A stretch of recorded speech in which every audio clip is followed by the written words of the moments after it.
All right, here we are live with a very special edition of the Trauma Informed Educators Network podcast. Last week, I participated in something that left me wanting to do more for these amazing educators who are in the midst of genocide and war due to a Russian invasion of Ukraine. And when I heard the stories, I knew I needed to help and provide a platform for these amazing educators who are continuing to try to teach in the midst of incomprehensible experiences. So thank you all for being here on this podcast today and sharing your stories. I really do appreciate it. I would love for you all to just take a moment, introduce yourselves, tell everybody what you do, what you teach, and a little bit about you. So, Lana, can we start with you? If you'll just tell a little bit about you and what's going on, and then we'll just kind of work our way around the group. Yeah. Okay. Hello, everyone. Hello from Ukraine. Hello, the world. I'm glad that Matthew welcoming us all here. So I'm English teacher from the Lyceum Radovel. It is a nice, comfortable, I would say, cozy, lovely village in Olevsk district, Zhytomyr Oblast or region. It is in the north of Ukraine. And, I must say I have been teaching there only from January this year, and it was a blessing to get there. Just I have to share, it was a blessing to get there and to see this wonderful world of childhood, really created by people, by local teachers, a lot of teachers who came there from all over Ukraine. It was really tough to get there, I must say, like competition for teachers. They did a great job to invite professionals from all over Ukraine, from different regions. We have musicians there, a real band, Taruta band, so real musicians. I was impressed. I was shocked with all this, grandeur of the children's world and huge scale of opportunities for children. From the first day I came there, with lots of facilities, because this is just a village, a common village. Teachers from Ukraine would understand me, but there's some difference between schools in a big city like Kiev, for example, and just a village. So, and I must say a few words about Mikhailo Veselsky and his fund, that they really invested a lot, and not only about investment. It is about care all the time, like not just money. It's about your heart, your love that you give to the work that you are doing. And I saw children, happy children in that school, with everything, like singing, dancing. They have choreography, they have music, they can play musical instruments, like for example guitar. They can play guitar, they can play bandura. They can really choose lots of facilities for them. They can play sports, different sports. They can do pottery. Just besides of course all school subjects, core subjects like math, biology, chemistry, English. They have English every day due to their fund. They provided to have teachers for every day, not only Ukrainian teachers, also native speakers, like 5 native speakers. Can you imagine? For like ordinary, let's call, school in the village.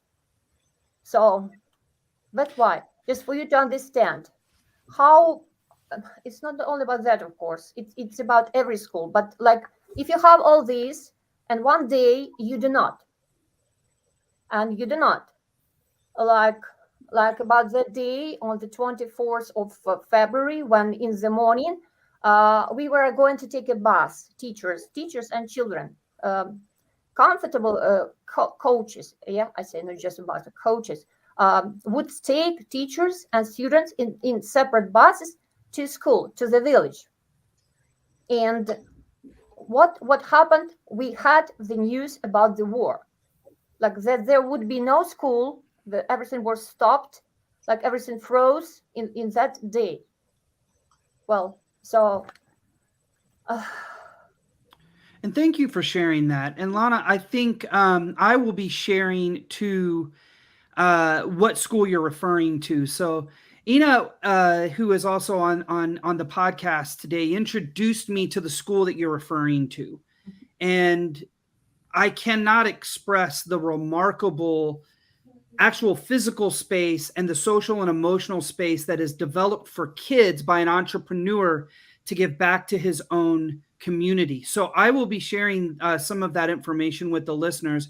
Ina, will you share your role here and how you became kind of the go-between in supporting these amazing educators in Ukraine while you're also in the US? And then we'll get to the other amazing folks on the podcast. Hi, my name is Ina. I'm originally from Kyiv, Ukraine. For 2 years, I was working on Project Radovel on and offline. And after this, I wanted to know how can I help teachers in Ukrainian villages to speak English with natives, because it's easy for people in cities to speak, but it's harder in villages to meet natives. And we created this project called SELO, where our wonderful teachers from different villages spoke with American volunteers, some educators, some just people who would like to share cultures, experiences. We had many topics to discuss. It was wonderful. It was over 23 groups. Each group had 4 to 5 people working every Saturday and Wednesday when the war started and interrupted the whole process. But we still try to meet. People are brave, despite the fact that they are some of them in terrible conditions, some of them under direct attack. They still continue come to meetings and tell their stories and share with Americans their perspectives and their feelings. Unfortunately, that's not the way I saw it will happen. I had over 140 topics planned to discuss, among them education, culture, my hero role of the teacher. Now, unfortunately, every time we discuss only the war. And I want to send a little message, which I was asked to send today from one of the teachers who are right now in Chernigiv. She is a teacher from Chernigiv school, which was destroyed by Russians 5 days ago. The school is destroyed. The teacher, Svetlana, herself does not have water or electricity for 7 days now. She cannot evacuate because she's taking care of 4 elderly neighbors. But yesterday she sent me a picture. She went to her school, which were like everything is like a lot of rubbish and glass, and she was trying to clean up in her school despite the fact that she herself does not have water. Today, the last humanitarian corridor was destroyed, so they cannot evacuate people anymore from Chernihiv. But people there still try to rebuild a little bit. So she asked me to voice her and to send everyone prayers and regards. Thank you for sharing that. And we will be in, that she will be in our thoughts as she continues to try to navigate the complexities. And what I heard you just say was she went back to the school, even though it was rubble, and just trying to pick up some pieces. I want educators to hear that. I want educators to hear what we're hearing right now, because we've experienced a global pandemic, and we thought about how educators had to adjust and adapt during this pandemic. And now I hear educators talking about how they're trying to adjust and have an impact in the midst of their schools in rubble due to this war. It sinks my heart. I'm going to be honest. The weight is so heavy. I just hope the listeners can understand the impact. Any of the other educators want to go ahead and introduce themselves and tell whatever you want to tell about your current experience, what you're having to manage, and what you're going through. Miroslava. Okay. Hello, I'm Miroslava. I live just on the border of Poland and 30 kilometers from Belarus border.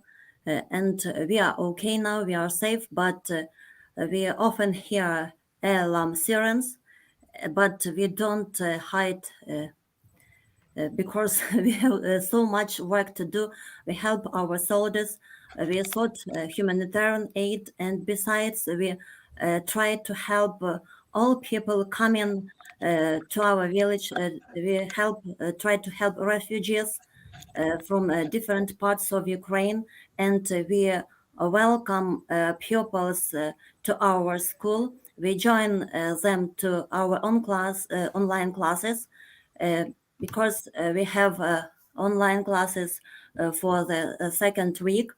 We are allowed to have them, but we are allowed to have only 2 lessons a day, 2 online lessons, and the other tasks we sharing with our pupils via Viber or Google Classroom.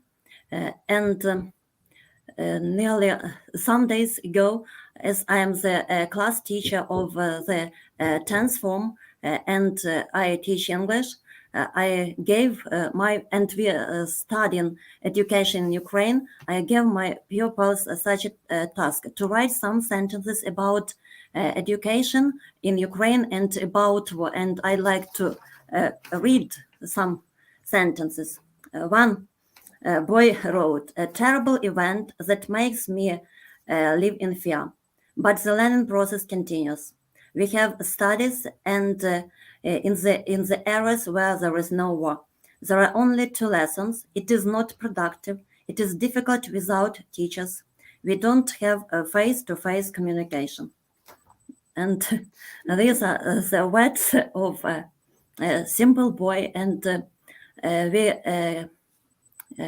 try to help our students as much as possible, try to communicate and to support them.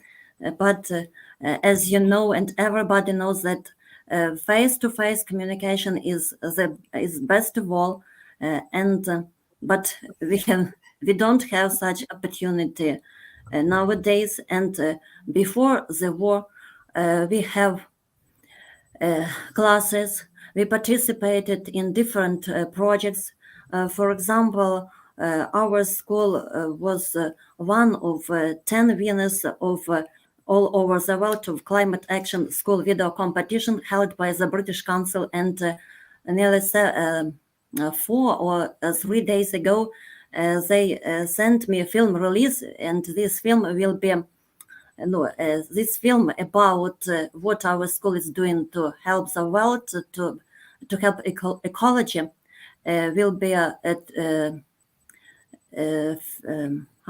will be played all over the world in all classrooms. And they asked me how things are going on in our school, in our village, and I wrote them that nearly 30 of our students went abroad, and even one of them is the participant of this film.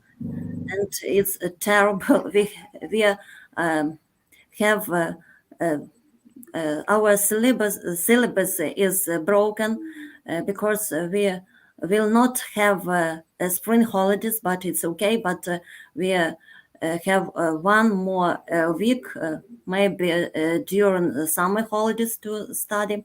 And we will not have independence testing, so-called ZNO, which helps our students to enter different higher educational establishments, and that's very bad for our education. Everything is ruined. Everything is not okay with us, and we want the whole world to know our problems, and we are happy to live without such events as in Mariupol, for example, it was this lady came how many 2 days ago. Yes, 2 days ago. She came to our village. She is a class teacher of my cousin's daughter, and my cousins will come from Mariupol today too. They use Green Corridor, and I am sure that she will tell by herself. You're welcome. Thank you for coming. It sounds like you've had you just got to Miroslava's house in the last couple of days. So tell us about you and what you have experienced. All right, so let me introduce myself. My name is Yulia.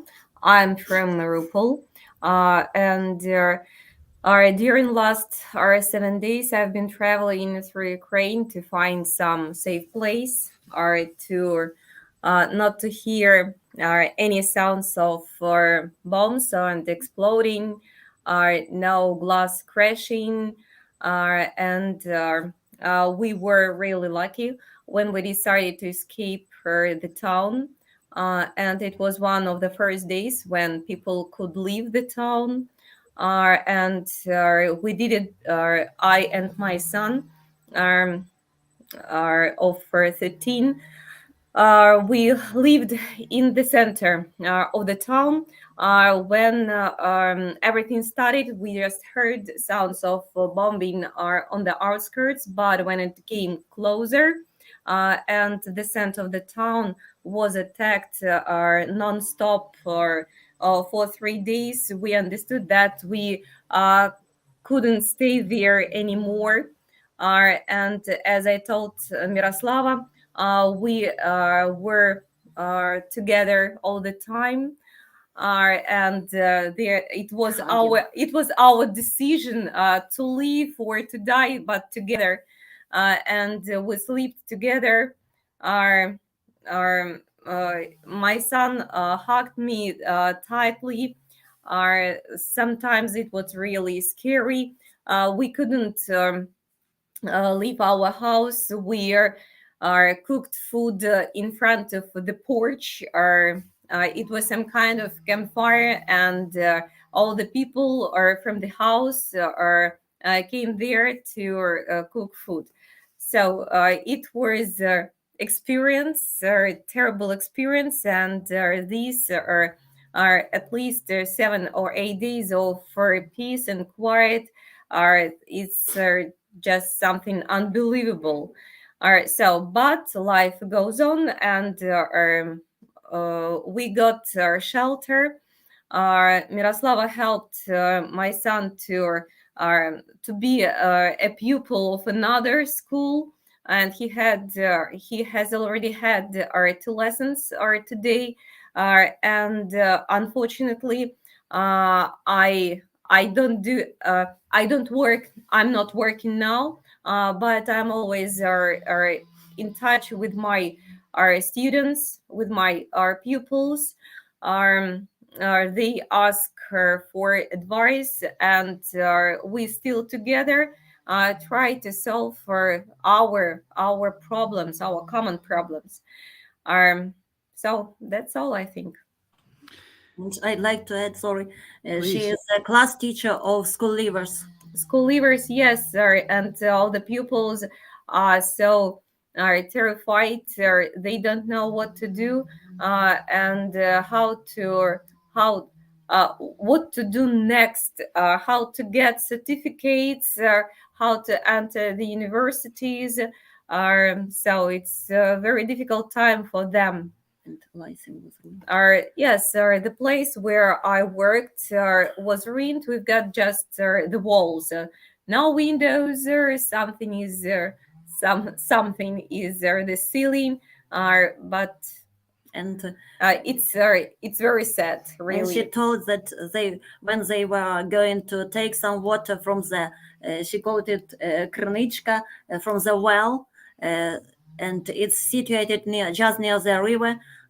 She saw how Azovstal was bombing, and yes, so many explosions. The first That's days. a horrible picture, and she saw many pictures of wounded women and children, and one of She told me I was crying the first day after speaking with her, because she told that one woman was crying for help, and she was in blood, her face and hands.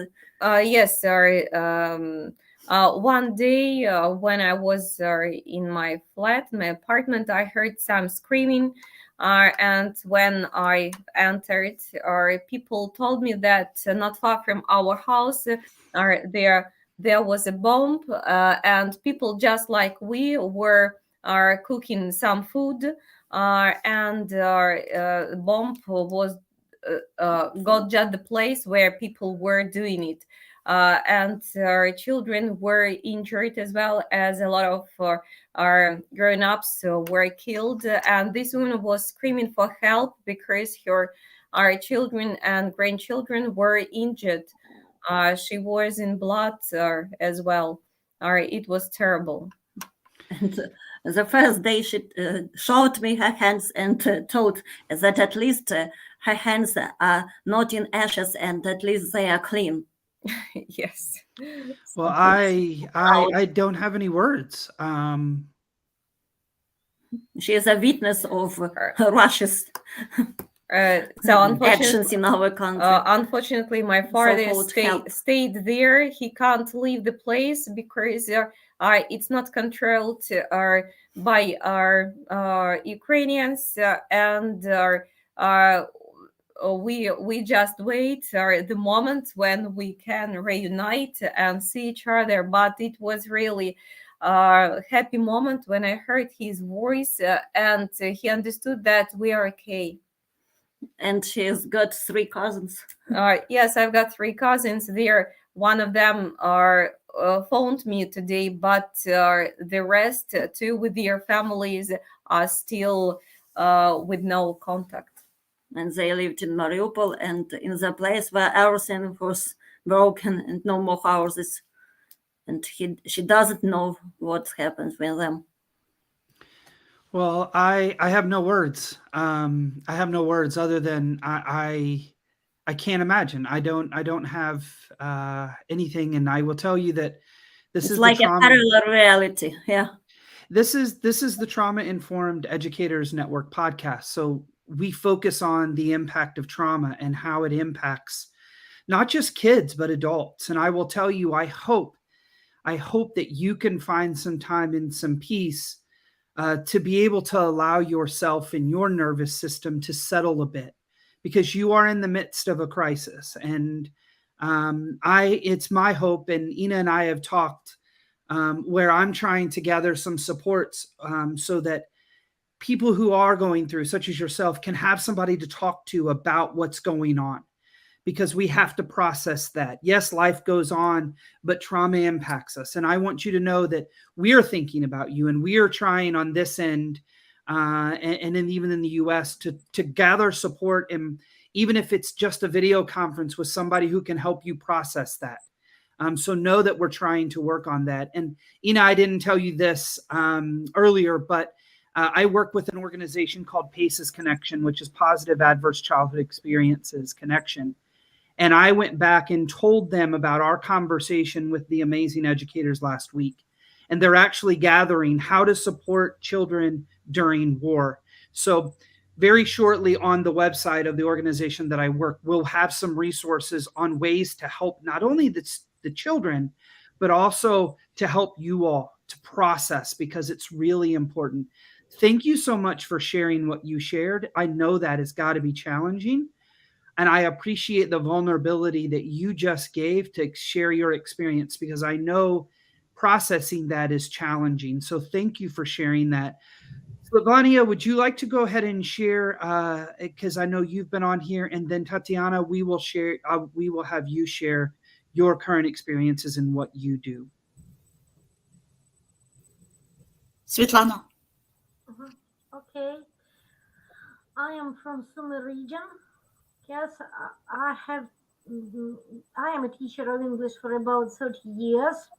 So I live in a village not far from the Sumy. We are now, there is a Russian enemies.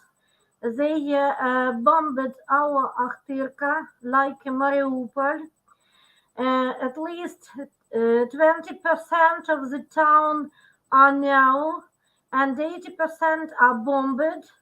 They bombed with water bombs the central part of Akhtirka. They threw up 3 water bombs, and there is a long pond in the center of the village. And yesterday they bombed the electric station. So we have some problem with electricity, but thanks to our people, they repair, and now I can work with you. So it's a bad time for all of us and all of our children, because now it is spring and we must to plant wheat for our people, and we do not know what to do, because in some moments tanks and machines, enemy's machines, are driving through our village, but we are trying to do the agricultural work because we need it to do. And the sun is shining brightly, and children are sitting at home. They do not work. They only communicate through the internet and through the mobile phone. It's not enough for them. We do lessons online, and children, we do for 13 minutes lessons. Yes, they lasted. But children ask, let's do more. So it's not a good time, but we are trying. We wish in our victory, and victory will be ours. Thank you so much for sharing that and your perspective. And it is our hope that peace does come, and peace is taken over Ukraine, because what is happening, we know, and I will tell you, I know that one of the messages of the last meeting that I was on was, please don't forget what's happening. We know what's happening. We see what's happening. We know what the government is trying to say versus what's really happening. So please know that we know that what is happening is not okay, and that it is a humanitarian issue, and that children are being hurt, parents are being hurt, and we know that. So please know, I want to share that with you and any of our listeners who are listening, what you would like to share. But Tatiana, if you would like to go ahead and share your perspective.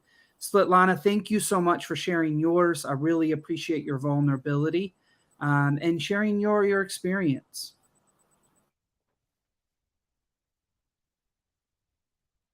Tanya, Tatiana. Yeah, thank you so much for giving us an opportunity to be heard, because you see, we are a peaceful people, we are very friendly nation, and we never thought that one day there will be a war on other motherland. So let me introduce myself. My name is Tatiana, and I live in a small town, Hadych, near Poltava, and Sumy, as Svetlana mentioned, is really close to us. Comparing with other regions, we live in safe. It's too difficult to say we are okay. No, none of us is okay. You see, I've been working at school for 16 years, and I was sure I'm experienced enough to solve any task. I was mistaken. None of us was ready to this challenge.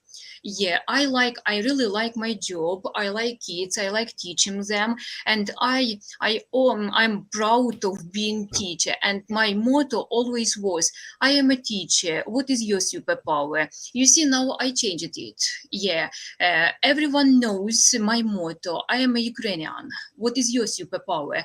Because it's too terrible. It's too difficult to describe the situation that is in Ukraine. Everything started with bombing. We had a lot of alarming signals. We knew nothing. What should we do? We were not ready, and many signals a day, and our usual like habit, you see, as soon as we hear this signal, we jump into our basement. A lot of people now are without homes. They must live in shelters. They must survive, not live in the 21st century. And as for now, there are about 7 air alarm signals a day in my small town. And just imagine, we have 10 days, we have online lessons, and as soon as we hear this signal, without saying goodbye, we must jump into our basement. And I told Svetlana about my nightmare. The first night without air alarm signal was the scariest for me. I was afraid of missing something important. You see, it's too difficult to survive in such situation. Um, Svetlana mentioned that our agronomists now are working very hard because after victory, after when peace comes to our motherlands, we need all the bread, we need wheat, we need this food. And I must admit, my husband is an agronomist. Just now he's in the field. You see how worry, how I can't express my feelings because I understand all the damage he is in. And when he called me, he tried to jokes to make my mood better, and the joke is, don't be worried about me. You see, I am a moving target. So I know it's not funny. I understand, but we are strong. I believe into our victory, but it's awful. Yeah, I have no words to express my feelings. Well, I will tell you, being a husband, I would probably say something similar to my wife, because I know my wife is my rock and my stability, and I know he wants you to feel safe. So, what an amazing husband you have. Lana, would you like to share? I mean, if you have time, just I wanted to add, like, first of all, dear colleagues, and like, we know where it is the hardest right now.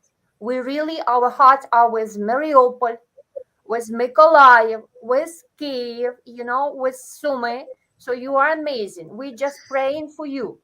Just for Matthew, for you to know that there are places where it's nightmare is happening in the moment, and you know this from the news. Like, I want to talk about that. I just, as we, if we talk about Zhytomyr, for example, Zhytomyr, I mean Radovan, what I feel every morning. I have class at 9, starting at 9, and later. Like, I am thinking whether they show up, my students. Will I see them today or not? Like, this is the fear. It's not even about teaching. Like, we are teaching, yes, we are teaching, we are doing our best. But I want to see them, I want to hear them. We ask each other, how are you? How are you this morning? And they tell me, they also ask me, especially I have a group of boys, like I have girls separately, different psychology. Then I have mix of boys and girls, and have boys. Those boys especially, they are just amazing. They are always positive. Like, ask them, how are you today, boys? How are you? They're very cheerful, very energetic. I feel that our future is victory, that these children have to live. And I keep telling them, I wrote also that if I'm not here, for example, because it happened, unfortunately, I couldn't show up because of those air raid sirens, you know. If I'm not here, you still have the task to do. You can join the classroom and there's a task for you, produce some reading, you can do it. So, but also, if there's a siren in your place, and I'm in Lviv region, they are in Zhytomyr region. So just immediately leave the classroom. Don't say anything. Your task is to save your life, like security number one. School number two. Yes, we will do school, but security number one, school number two. And also what I feel right now, that they will become great personalities. They will be much stronger than us. And in the future, they will be builders, they will be designers, they will renew our country. I believe when I see them, when I talk to them, you know, I see this. These children will do something great in the future, and the world will hear about them, I'm sure, even with this little education that we are able to give them nowadays. So, and like Matthew, like through your channel, I would like to appeal to the world, to address the world and say, you have heard about Mariupol, you have heard about Sumy, you heard about other places. Please, please, don't let it happen to all over Ukraine. Let's stop it, this nightmare. We want our children to live, and they will contribute to the world. I'm sure. Like this is like mostly. Thank you for sharing that. And I think you said a lot of really powerful things. And I think one of them that you said is, yes, we have like learning to do, but it's more about us connecting in our relationships. Yeah, and I will tell you, Lana, that that's what all the science and research shows, that in order to get through such a trauma of what you're experiencing is, it's about relationships. It's about connecting to each other. It's about conversations like this. It's about conversations like Ina has every week. It's about making sure you have support systems in place where you can process and know that your students see you as one of those people that can help them through it. So thank you for sharing that, because that plays a big role. Ina, did you have something to say? I just wanted to add something which might seem like a data, just pure data, because every evening I do translations of briefings from Minister of Defense. And here's the statistics, but I think it's very powerful statistics. Just of yesterday, 548 educational facilities in Ukraine were damaged. 72 were completely destroyed. In 25 days of war, just think, 548 schools were damaged to the point where it's 20 per day. 20 schools per day disappearing in Ukraine. 72 are completely destroyed. 40 more additional educational facilities like music schools, art schools, sport facilities were destroyed. I would like our American audience to understand, just think of your towns, your cities, think of how many schools you have there. We have about 10 in our place. It's like twice as much per day disappears in Ukraine because of Russian aggression. Don't take it as a dry statistic. Take it, think it through your own places, how many schools you have, and calculate that 20 per day disappear in Ukraine due to Russian aggression. And I think that's undeniable.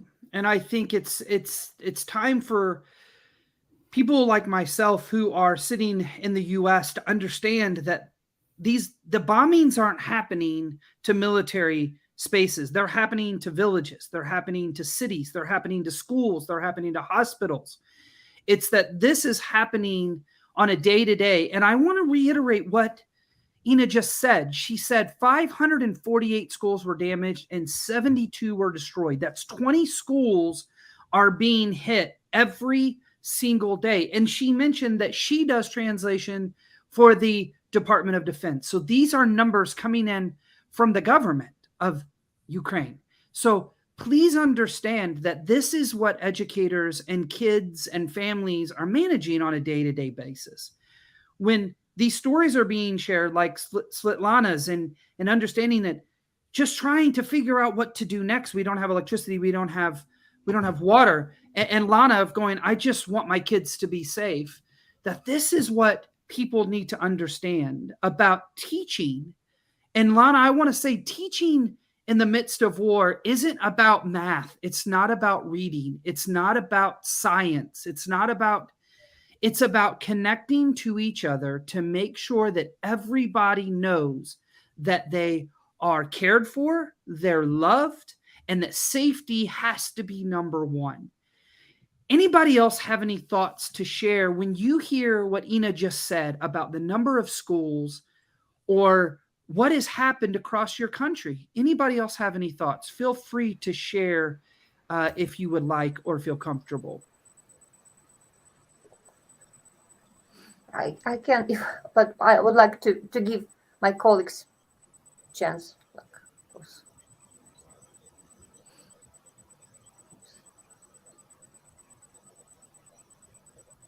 Please feel free to share, Lana, if you would like. Yeah. So, like as I have mentioned that I am right now in Lviv region, and my students are in Zhytomyr region. And like physically, I have seen here children from Lviv region as well. Like how? I can tell you how.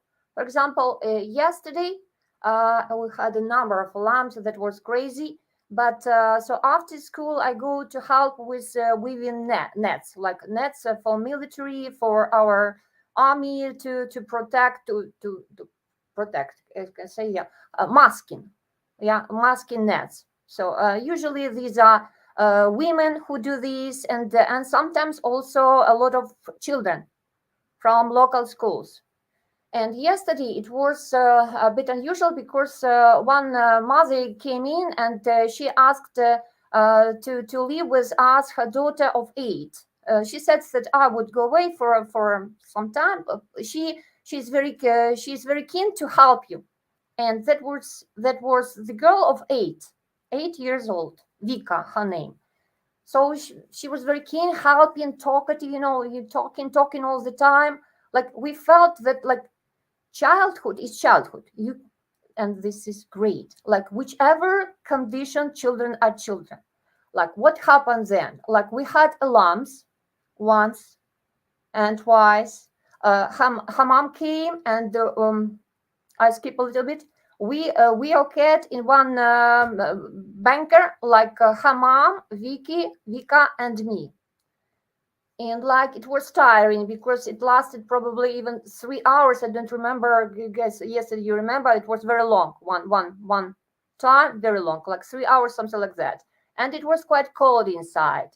And but the girl said, like, oh, I want to sing. I want to learn my Vesnyanki. And Vesnyanki, these are songs that traditionally are sung in Ukraine in spring, to welcome spring. And I told her, okay, just do it. You can do it here. Just calm down. You can do it here. And she found video with Vesnyanki. I imagine her teacher told her to learn, and she started singing. Like she started singing, I was singing, her mom was dancing, and like we felt like like you cannot stop this. We need to stop war, and children are children. They want to live, they want to play, they want to sing. This is what I want to tell you. Like they deserve childhood. They cannot become adults. Yes, they will be more serious than others. They will be more experienced than others. I can even imagine about children from Sumy, or other places which have been bombed. Our children, again, knocking wood, as they say, that have been experienced all these alarms a number of times. But I cannot even imagine bombing. I cannot even imagine bombing, frankly. So this is it. Like, let's do something. Let's save our children because they deserve life. And who can do this? We adults. If we speak up, we tell about the problem. I want this little girl to have future, to sing, to become a, don't know who she would like to be. Very cheerful girl, a journalist, I don't know who. So I want them to have future. Like, this is the message. And isn't that something that I think that's what all educators want? Everywhere. Doesn't matter where you're from, what border separates you. We just want our kids to be able to have childhood, to be able to do whatever it is they desire to do in a space where adults leave the mess away, leave it away from the kids, because at the end of the day, our kids are what's going to make our future. We only have just a couple minutes, and I know there's a meeting following this. So I want to give everybody just a second to share. If you have any last thoughts that you would like to share, please do so as we begin to conclude the podcast. And for those of you who are listening, I want you to hear every word that's been said, because this is much more to the teachers and educators and children and families and wives and husbands. As human beings, as individual human beings, this has had a major impact and toll. Not to even get into the political side of it, just simply humanizing what is happening right now to people in Ukraine. And so anybody else want to share any last thoughts before we conclude the podcast? Because I do want people to be able to hear whatever thoughts you have. I would like to say that this is a very large stress for our families and our relatives and our children. And especially the second stress, they must move from their houses to another countries. They do not know. This is maybe, and this is another stress, a very large stress, because they even, as Miroslava's friend, I can't, what's her name? Yulia says, they move quickly, yes, without any things. They leave their home where they lived, yes. They leave their, she leaves her father, and she afraid of it. Yes, what happened in the day, and in this minute, in this moment, what happened with him? She is worrying, and we are worrying. This is a very large stress. And that is a good point, Svetlana. Just the stress of having to leave what you're comfortable in, just to leave your home, just to have to move is a stress in itself, let alone the complexities of your schools being bombed, your homes being bombed, your communities being bombed, electricity being off. Just moving in itself is stressful. So layering all of those pieces is absolutely such a harm that can be done if things aren't done in a certain way and to support the people of Ukraine. Anybody else want to share any last thoughts before we conclude? Just, I want to address to all the American educators who hear us. I know, like, people are people, life goes on. It's very hard to go through life thinking about other countries when it doesn't touch you. But please think of us. Think that there are people every day like Yulia who tried to get out of a city hugging her son, not knowing if she will survive. Think that people, I never wake up and first thing I look that all my friends and my father are alive. Every night I say goodbye to my father because I don't know if we'll be able to talk tomorrow. Think that there are 40 million people now whose life are worry, struggle, and attempt to get through this life every day. Just please think about us. Don't forget about Ukraine. Keep it in your mind. And to think about 100,000 of people from Mariupol who left there and cannot leave the city, and we don't know about their fate. And think about those little angels who lost their lives, and they were not military objects. They were simply kids, but they were killed and wounded, and terrible pictures. And one of them I spread over the internet with comments in English about one of the women evacuated from Mariupol maternity hospital, which had been bombed, and one of these women gave a birth to her child, but the other died together with unborn baby. And one of comments was, how can you dare, how can you say, how can you speak about this? Respect this woman, please.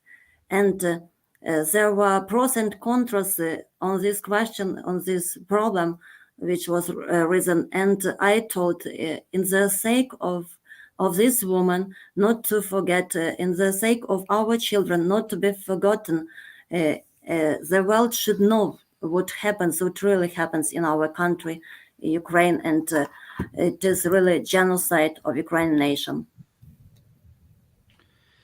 Thank you all so very much for being vulnerable, for sharing your experiences, for using your voice in a way, in a time in which I can only imagine it is so hard to speak to these situations. So I thank you.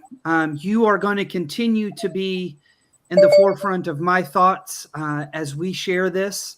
I hope that hundreds of thousands I hope everybody can watch and listen to this because they need to hear from your perspective on the ground what it's like and what you have had to experience at the hands of the Russian invasion of your country.